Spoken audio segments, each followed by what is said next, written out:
E aí a gente precisa conversar.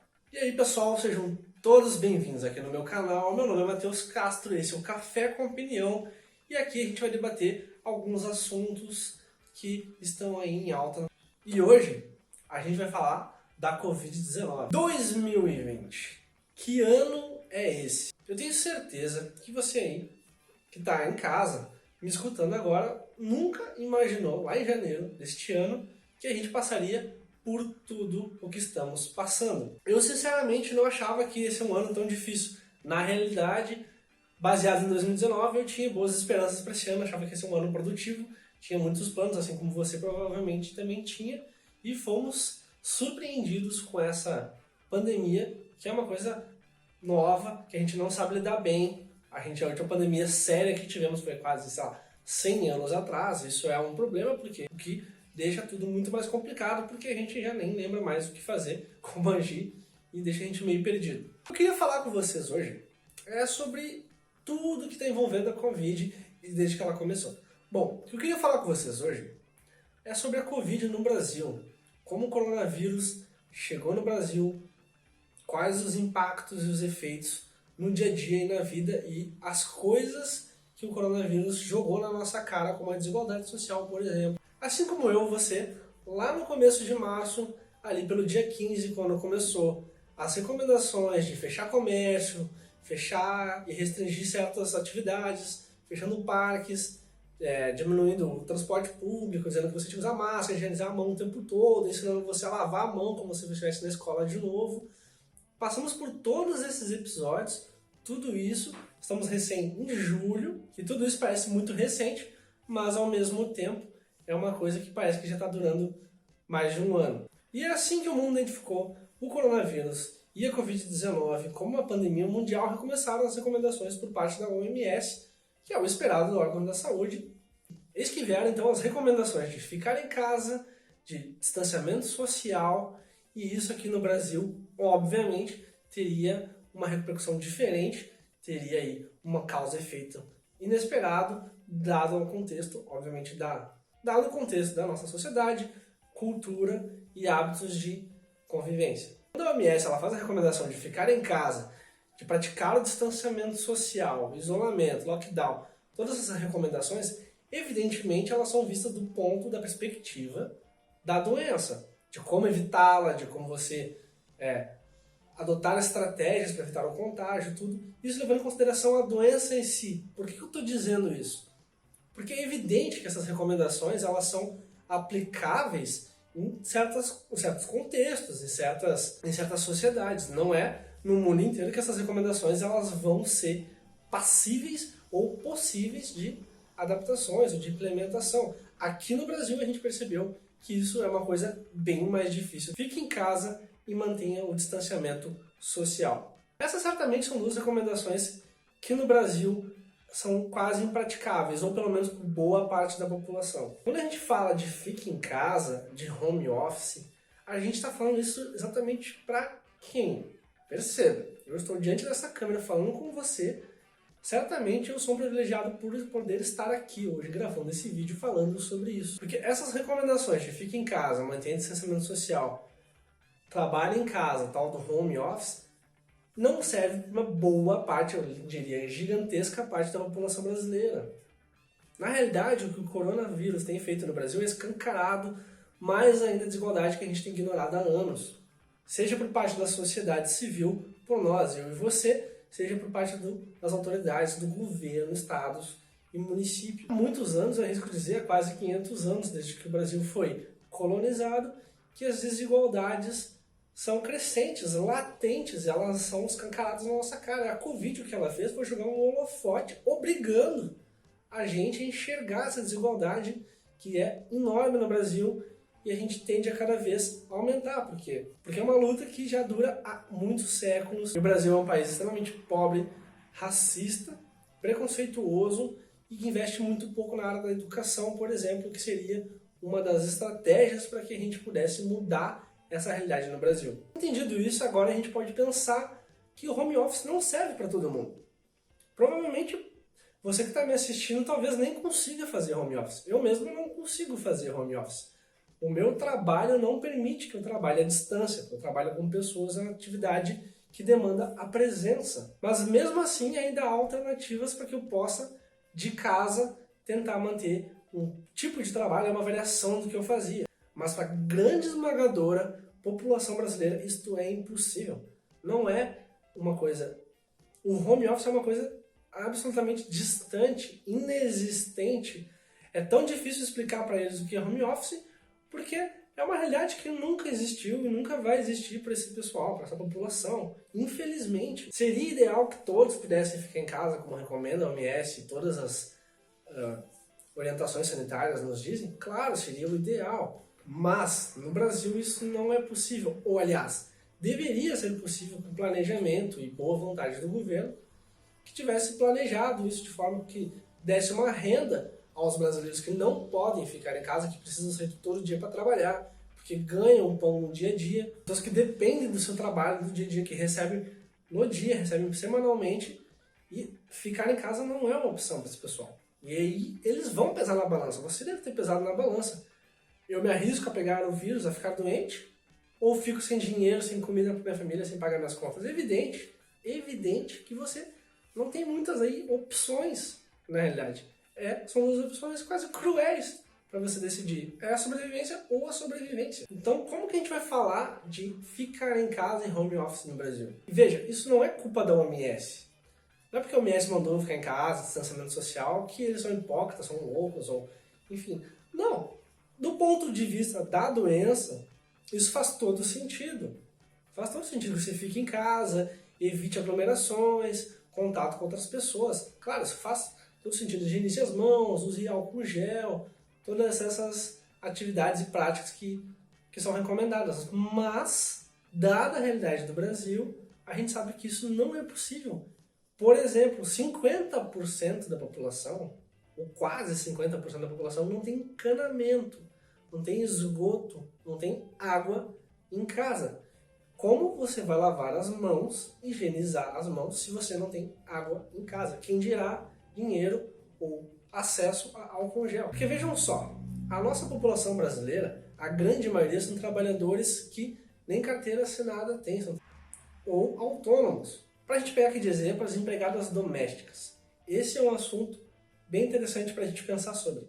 Em 2018, os dados apontavam que 5,7 milhões de brasileiros e brasileiras, essencialmente, eram empregadas domésticas. Dessa população, 92% são mulheres negras e basicamente da periferia. E mais da metade, cerca de 60% dessas trabalhadoras são trabalhadoras informais, ou seja, elas não têm carteira assinada, não têm vínculo trabalhista, portanto, não têm direitos trabalhistas. A férias, a 13º, a ajuda de saúde, enfim, todos os direitos de passagem, transporte que um trabalhador com carteira CLT, né, que contratado teria. Então, só de pensar nessa profissão, que é uma parcela da população brasileira, a gente já percebe como é inviável essa recomendação de ficar em casa em home office. É impossível, muitas dessas trabalhadoras dependem do seu trabalho, e aí a gente vai falar de serviço essencial. Porque alguns estados do Brasil incluíram como serviços essenciais, e serviços essenciais são aqueles que, diante de uma quarentena, de uma pandemia onde deve-se fechar o comércio e demais serviços, os trabalhos essenciais são aqueles que são essenciais para a vida do ser humano. Por exemplo, hospitais, porque você precisa ser tratado caso ele fique doente, supermercados, porque você precisa comer para ficar em casa e não morrer, sobrevivência, comida, farmácias, de novo, para ser medicações e tal. Esses tipos de serviço, polícia, bombeiro, enfim, alguns desses serviços são essenciais. E alguns estados brasileiros decretaram que um dos serviços essenciais é a empregada doméstica. E veja, para falar sobre isso a gente tem que analisar com atenção. O serviço doméstico é um serviço essencial?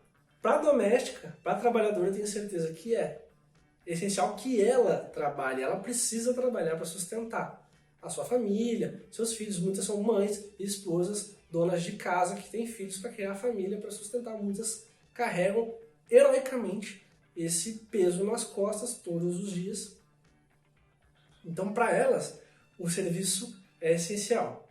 Mas, repare, pensa comigo, Será que é um serviço essencial para a sociedade em si? Será que o rico que contrata e tem empregado em casa, ele precisa sobreviver? Ele precisa para sobreviver ter um empregado em casa? Será que ele não pode fazer os serviços da casa, como, enfim, serviços que tem, sem precisar da empregada? Por que eu digo isso? Porque essas profissionais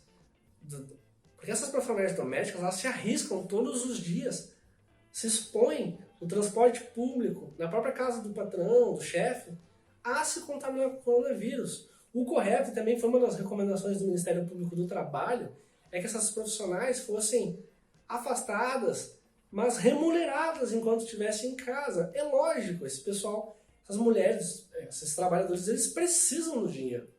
Então, o ideal, o certo, o correto, o ético seria e é que essas empregadas, esses trabalhadores, essas trabalhadoras brasileiras recebessem para ficar em casa, que seus patrões pagassem ainda o salário integral para que elas pudessem se recolher em casa e ficarem a salvo. Porque para elas o trabalho é essencial, mas o serviço delas não é essencial para o patrão, para o chefe. Concordam? Então aí a gente já percebe esse abismo gigantesco de um país extremamente preconceituoso, de desigualdades abismáticas, gigantescas, que incluem um serviço desse como essencial, porque o patrão não pode ficar sem sua empregada. Então assim a gente consegue perceber como no Brasil as coisas se desenvolvem, como ficar em casa em home office ou distanciamento social é difícil de ser implementado, de ser entendido, visto que a gente tem todo um problema social carregado atrás que não deixa as coisas serem tão simples. Hoje, dia 1º de julho de 2020, quando este vídeo está sendo gravado, está rolando agora a greve dos entregadores de aplicativo, como Uber, Rappi e iFood, por exemplo. Essa categoria é outra categoria profissional que é um excelente exemplo para a gente pensar sobre o home office, sobre ficar em casa. Como esses caras vão ficar em casa, como esses trabalhadores vão ficar em casa. São centenas de milhares, se não milhões de trabalhadores que estão se expondo ao vírus, se expondo ao risco, se expondo à sua família, a si próprios, ao contágio, correndo o risco de ficarem doentes, para fazer um serviço de entregar comida para você, aí na sua casa. E hoje eles estão fazendo uma paralisação, uma greve, para exigir direitos trabalhistas básicos. Esses caras não têm o salário fixo, não têm direitos. As empresas, os aplicativos não estão dando EPIs, equipamento de proteção pessoal para eles, individuais, álcool gel, máscara, não dão. Não há uma ajuda de custo para esses entregadores. Eles compram uma moto, eles compram uma mochila e eles dependem das entregas. Se você cancela a sua entrega, esse entregador já não recebe. E o preço de entrega para esse cara varia muito. Então, esses caras trabalham 10, 12 horas ao dia para no fim do mês tirar 900, R$1.000, não é nem um salário mínimo. Aí você vai dizer, não, esse trabalho é informal, esse cara escolheu.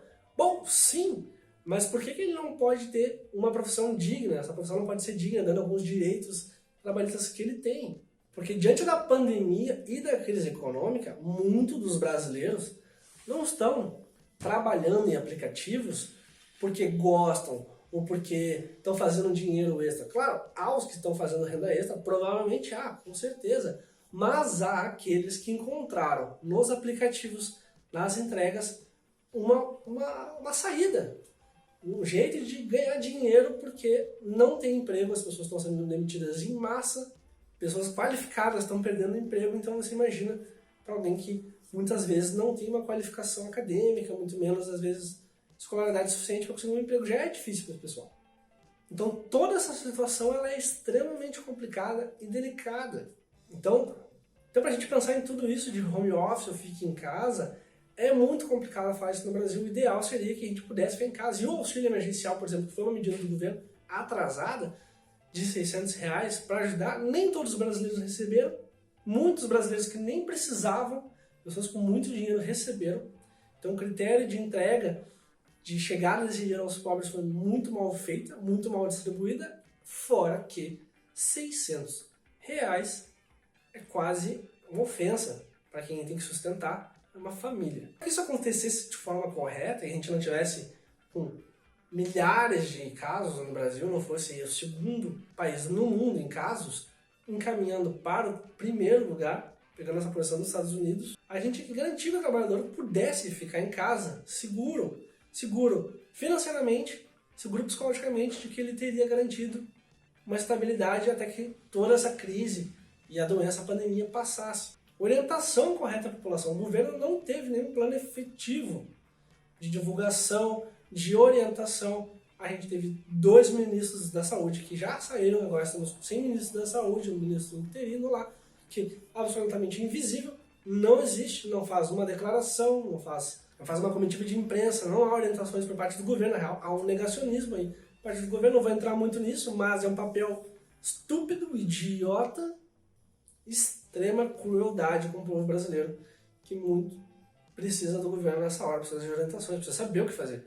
O que a gente tem visto no Brasil é um abre e fecha de comércio, é um diz que não diz, o governador diz isso, o prefeito diz aquilo, o presidente não diz nada, não faz nada correto, nem a máscara, o infeliz quer usar. Então, assim, completamente perdido. E, claro, informar com clareza o que está acontecendo. Hoje no Brasil a gente está batendo quase 1,5 milhão de casos, 60 mil mortos, e não há teste o suficiente, a gente não sabe o que está acontecendo, o número de casos, de mortes não para de crescer, então a gente nem passou pelo pico de contágio da pandemia. A gente possivelmente vai engatar a segunda onda já com a primeira, então vai ser um tsunami na realidade. Isso para a economia é péssimo, para a política do país é péssima, para a sociedade é horrível, é o fim. Então tudo isso é pior ainda num cenário de desigualdade do Brasil, onde morre mais jovem negro pela Covid do que o velho branco rico. E o velho branco rico, ele é grupo de risco, o jovem negro não é grupo de risco.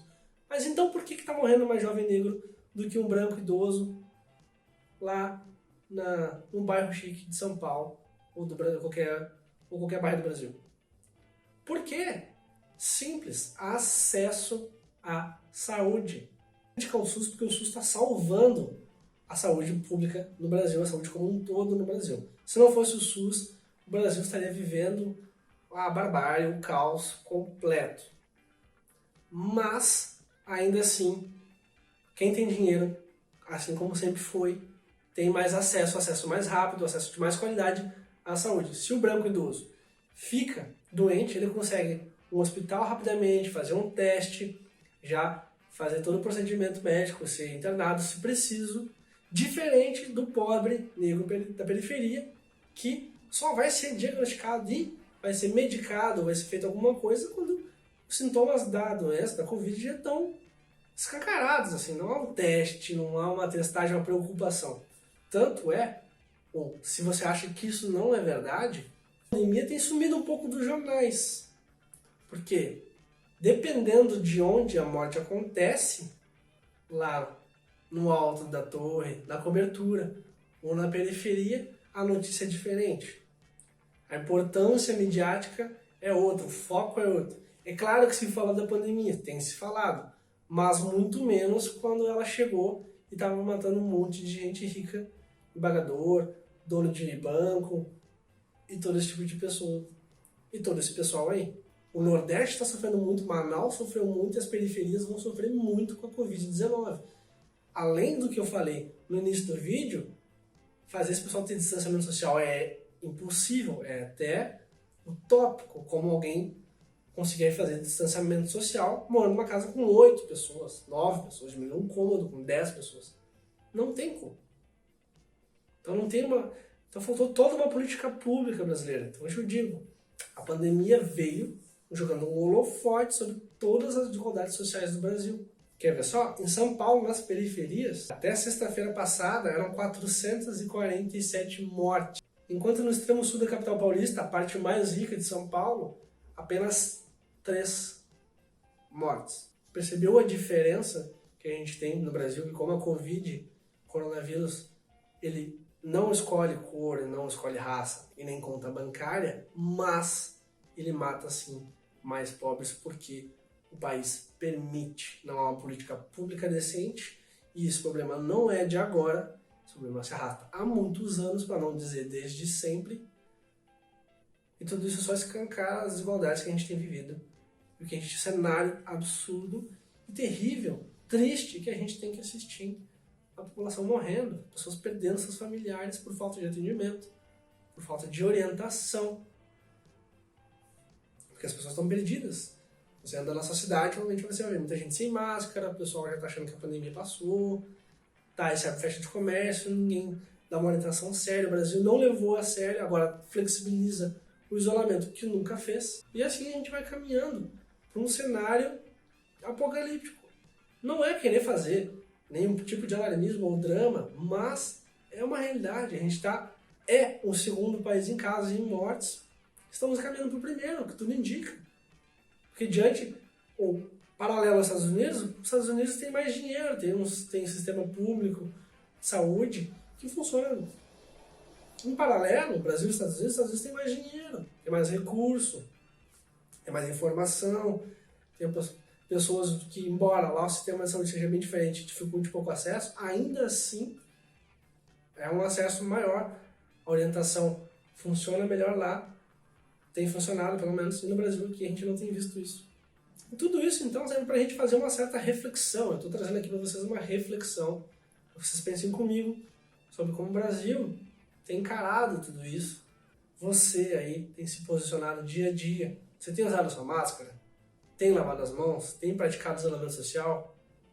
Você tem ido no final de semana ao parque? Porque não adianta você dizer que está em casa, postar home office, postar fica em casa, quarentena, e final de semana você está indo para o parque. Então assim, se as autoridades brasileiras não tiveram a capacidade de orientar e direcionar o atendimento e conduzir a pandemia de um jeito correto, para que a gente não tivesse essa tragédia de 60 mil famílias perdidas, faça pelo menos a sua parte. Pensa aí no próximo. Pense no próximo. Faça a sua parte. Não custa nada você usar sua máscara, limpar suas mãos, manter o isolamento social. Se você pode, fique em casa. Se você não pode, se cuide. Cuide do próximo, cuide dos seus. Porque a gente tem que tomar as rédeas da situação. Bom, esse foi o vídeo de hoje. Espero que tenham gostado. Espero que vocês tenham refletido um pouco sobre a situação do Brasil. Eu sei que esse assunto possivelmente já está batido, mas eu acho que vale a reflexão. Vale a gente pensar e compreender o país que a gente vive e como as coisas se dão aqui, que nada é por acaso. A situação do Brasil ela já foi pré-construída, pré-meditada. Isso ia acontecer, dado o país que a gente tem. Gostou desse vídeo? Deixa seu like, se inscreve no canal, recomenda para um amigo.